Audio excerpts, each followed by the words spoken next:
Et rebonjour à tous et à toutes et merci d'être là. Si vous êtes à l'écoute, c'est que vous en vouliez un petit peu plus. Donc voilà ce petit bonus. Donc depuis le début de ce format, on vous dit qu'il y a deux types de formats. Donc soit on parle d'un genre de film, soit d'une carrière. Jusqu'à présent, on n'a fait que des genres de films. Et ce mois-ci, on commence avec notre première rétrospective de carrière sur un grand acteur. Il est grand, il est beau, il est fort. Je parle de Gaspard qui va nous parler de Ryan Gosling. Alors Ryan Gosling, il y a tellement de choses à dire sur lui. Je vais essayer de copier Walid et faire un petit quiz sur Ryan Gosling au début de cet épisode. Alors, petit quiz qui sera très rapide. À votre avis, pour quel film Ryan Gosling a été le mieux payé de sa carrière selon IMDb, le fameux site internet qui appartient aujourd'hui à Amazon? Moi, je dirais Barbie. Pareil. Ouais, on est unanime. Ok. Moi, j'aurais dit La La Land. Il a un second rôle dans Barbie. J'aurais dit La La Land parce que c'est la bonne réponse, parce que je l'ai sous les yeux. Il a été payé donc 29 millions de dollars pour La La Land, alors qu'il a été payé 12 millions et demi de dollars pour Barbie. Des brouettes. Donc, vous n'êtes pas ouf en Ryan Gosling. Ouais. Sinon, on peut commencer cet épisode, sérieusement, en donnant, je propose, chacun le film préféré. Notre film préféré où Ryan Gosling joue dedans, même s'il mange une glace comme dans un des films dans lequel il a joué, ça marche. Moi, si vous me connaissez, vous le savez, donc je vais quand même le dire. Moi, c'est La La Land, film dont on vient de parler. C'est mon film préféré. Fin de la phrase. Pour quelle raison? C'est mon film préféré, fin de la phrase, dans le sens c'est mon film préféré, et aussi, du coup, c'est forcément mon film préféré avec Ryan Gosling. Pourquoi c'est mon film préféré? Ou pourquoi c'est mon film préféré avec Ryan Gosling? Ouais. En fait, c'est la même réponse.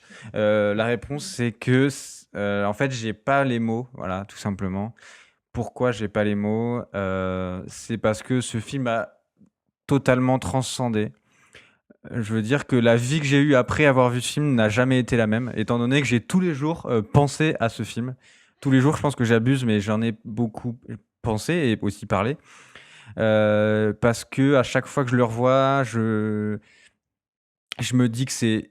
en fait, le truc, c'est que j'ai même pas envie de comparer aux autres films dont on parle dans ce podcast. J'allais dire, ouais, c'est bien réalisé, il y a des acteurs qui sont bons, mais en fait, je le mets tellement pas dans le même piédestal que tous les autres films que j'ai pas envie de le comparer techniquement ou au niveau des acteurs. C'est dans ma tête, il est trop loin, en fait. Il est trop loin, donc c'est dur pour moi, mais je vais le faire quand même, pardon. Je parle beaucoup. Je trouve que la musique, en fait, moi, les comédies musicales, avant de voir ça, j'étais en mode, mais c'est quoi ce bordel?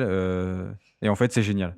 Mais avant, j'avais fait, vous voyez, le truc de troisième, là, un exposé qu'on fait en troisième pour le brevet. Ah oui, l'histoire de l'art. L'histoire de l'art sur donc, les Jets et les Sharks. Side Story, pardon, je suis pitoyable. Et en fait, ça m'avait fait grave chier de devoir voir ce film. Et j'étais en mode, mais les comédies musicales, mais ça pue la merde. Mais c'était à l'époque où je connaissais pas encore le cinéma et j'avais pas encore cet esprit fin et affiné que j'ai aujourd'hui. Bon, c'est la même chose, fin et affiné, pardon.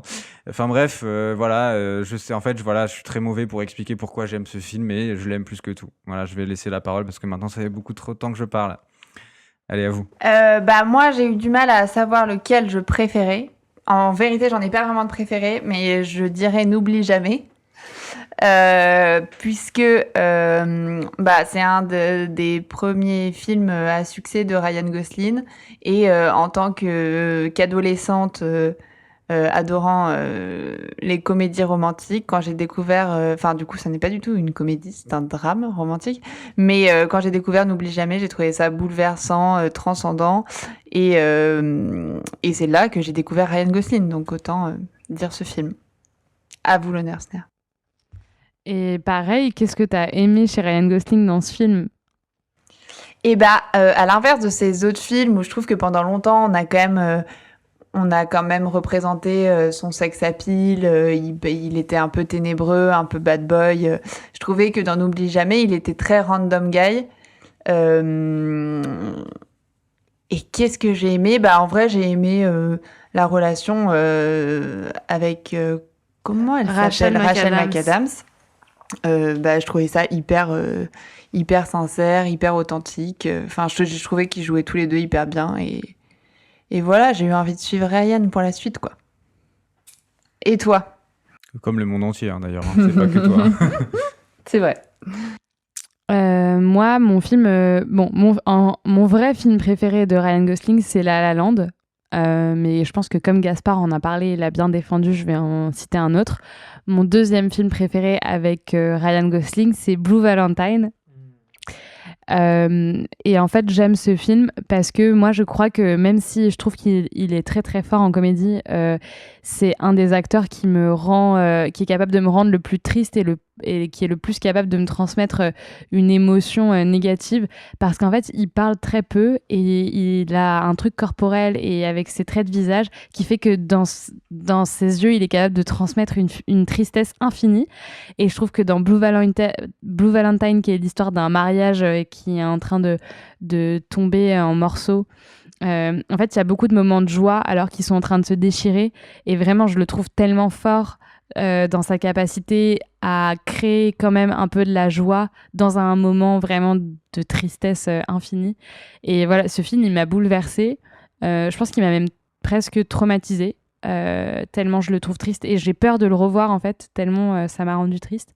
Et voilà. Et je pense que c'est... Et voilà. Et c'est pourquoi j'aime ce film, c'est parce qu'en fait, je pense que c'est essentiellement dû à Ryan Gosling et Michelle Williams que ce film est une absolue réussite, alors que dans d'autres films, je pense qu'il n'en est pas l'unique raison. Mais moi, je suis d'accord avec toi que, je trouve que Ryan Gosling a un visage qui se prête aussi, et des expressions faciales qui se prêtent aussi beaucoup au drame. Il a un regard et des yeux qui font que t'es très vite il fait très vite un peu chien battu, et du coup t'es vachement en empathie avec lui. Je suis tout à fait d'accord avec toi. Bah, c'est pour ça aussi que c'est un grand acteur. Moi, je trouve c'est qu'en un regard, il peut te donner, il peut te dire, hey mec, regarde comment je suis triste. Mais je trouve que ça marche aussi bien avec la comédie, et du coup, ça prouve juste que sa palette d'acteurs est complète, quoi. Ouais. Bah, pour ma part, moi, du coup, je vais tricher un peu, je vais citer 2 films. Dans les 2, il n'y aura pas La La Land, même si je suis un peu d'accord que c'est un peu le meilleur film, mais je vais dire plutôt la meilleure performance de Ryan Gosling selon moi. Et je vais faire 2 films, parce qu'il y en a un des 2 où il y a un truc un peu particulier. Mais donc, le premier, pour moi, c'est Blade Runner 2049. Donc, juste, vous allez le voir dans les 2 films que j'ai choisis. Moi, je le préfère dans son registre dramatique, même si je trouve que c'est un génie de la comédie, qu'il est hyper fort, mais dans le drame, je le trouve encore un niveau au-dessus. Et le deuxième film, qui est un peu particulier pour une raison que je spoilerai pas, mais c'est The Place Beyond the Pines. Et là-dessus, pour moi, c'est son meilleur rôle. Mais bon, il y a une particularité dans le film qui fait que je peux pas le mettre en number one. Je la spoilerai pas parce que pour ceux qui n'ont pas vu le film, il faut le voir. C'est un excellent film. Mais donc, juste derrière tout ça, qu'est-ce que je veux dire? C'est que je trouve que dans le registre dramatique, il est vraiment excellent.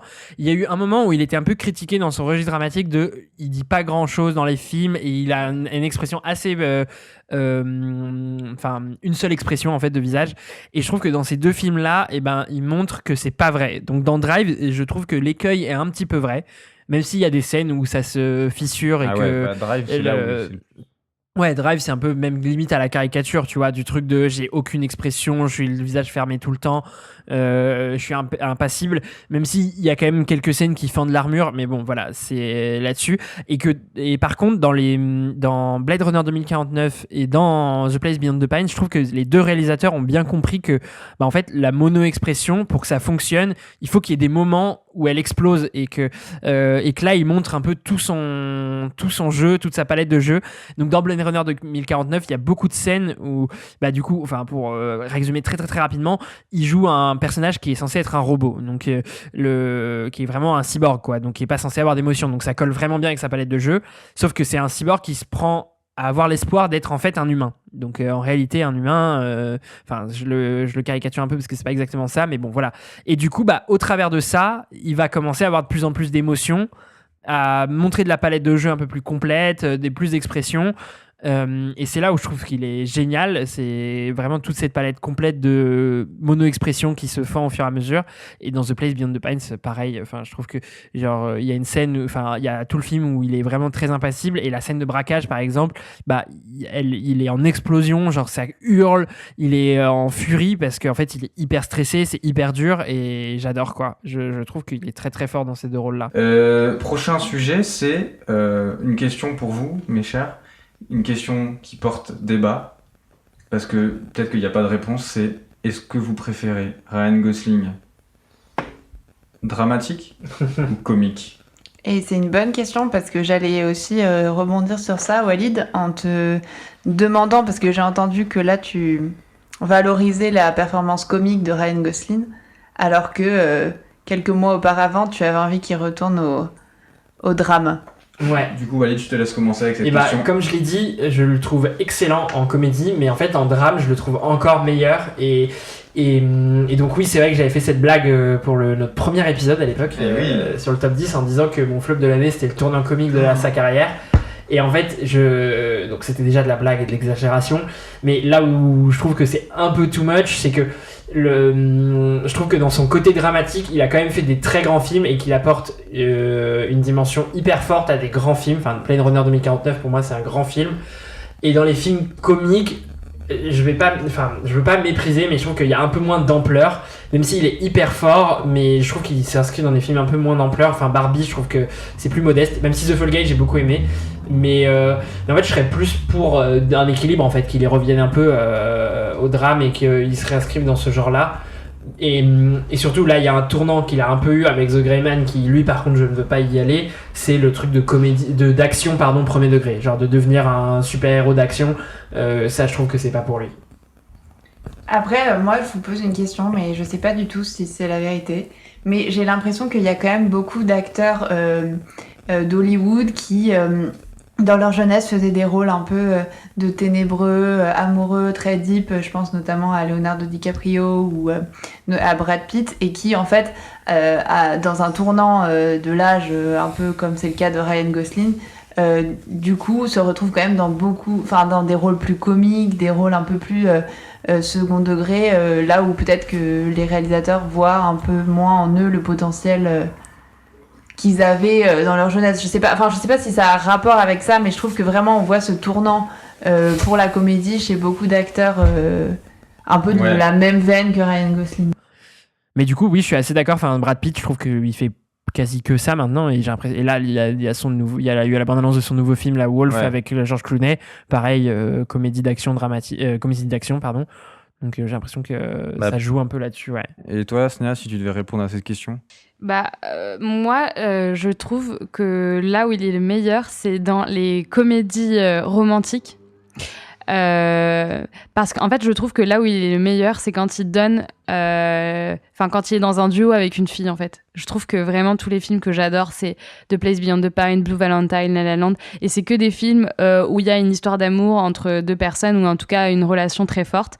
Et par exemple, dans La La Land, c'est peut-être pour ça que c'est le film que j'aime le plus, c'est parce que en fait, c'est un film qui a plein de moments assez drôles et aussi des moments où il est très triste. Et je trouve que c'est un des acteurs le plus fort à être capable de faire les deux aussi bien et à rendre une relation. Enfin, je sais pas comment dire. C'est un des seuls acteurs où j'ai envie que quand il est en couple avec quelqu'un, qu'à la fin il se retrouve. Vous voyez, mais de manière irrépressible. Je suis à fond en fait. Vous voyez, mais parce que en fait, il arrive à créer une alchimie avec le personnage féminin auquel je crois complètement.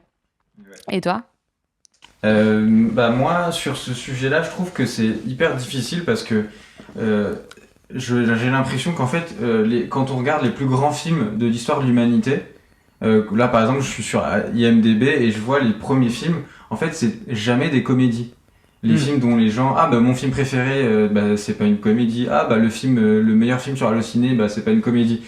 Du coup, je trouve qu'on a souvent tendance à faire ce choix qui est, en fait, les films de drame sont toujours un peu mieux classés. On les aime un peu plus toujours que les comédies.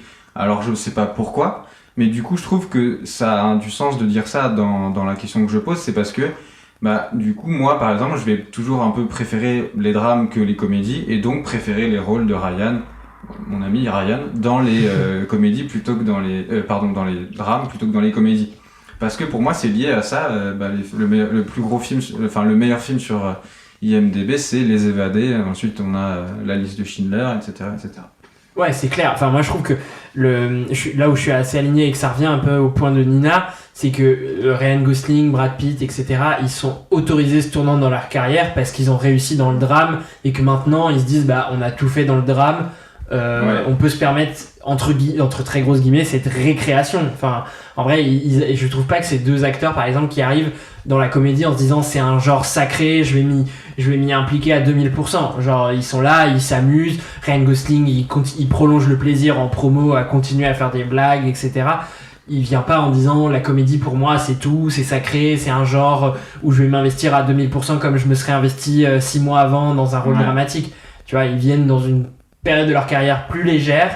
Voilà, Ryan Gosling, il a dit clairement, il fait plus de comédie aussi pour sa famille, donc pour être un peu plus léger aussi quand il rentre chez lui, auprès de ses enfants, être dans un meilleur mood, tu vois. Mais est-ce que du coup tout ça dessert pas les films de comédie qui sont qui deviennent par définition des rôles où tu vas te lâcher, où tu vas faire un peu plus n'importe quoi, alors que pour moi c'est pas du tout un sous-genre du cinéma et que ça devrait être traité avec autant de sérieux que de drame. Enfin, je vois pas pourquoi on reléguerait ce genre. Bah, c'est vrai que je sais pas trop d'où ça vient, le fait que la comédie soit dévaluée, et de toute façon elle l'est, dans tous les grands festivals mondiaux, il n'y a pas de la comédie, quoi. Il y a un festival dédié à la comédie quand même, ce qui est en vrai un peu étrange.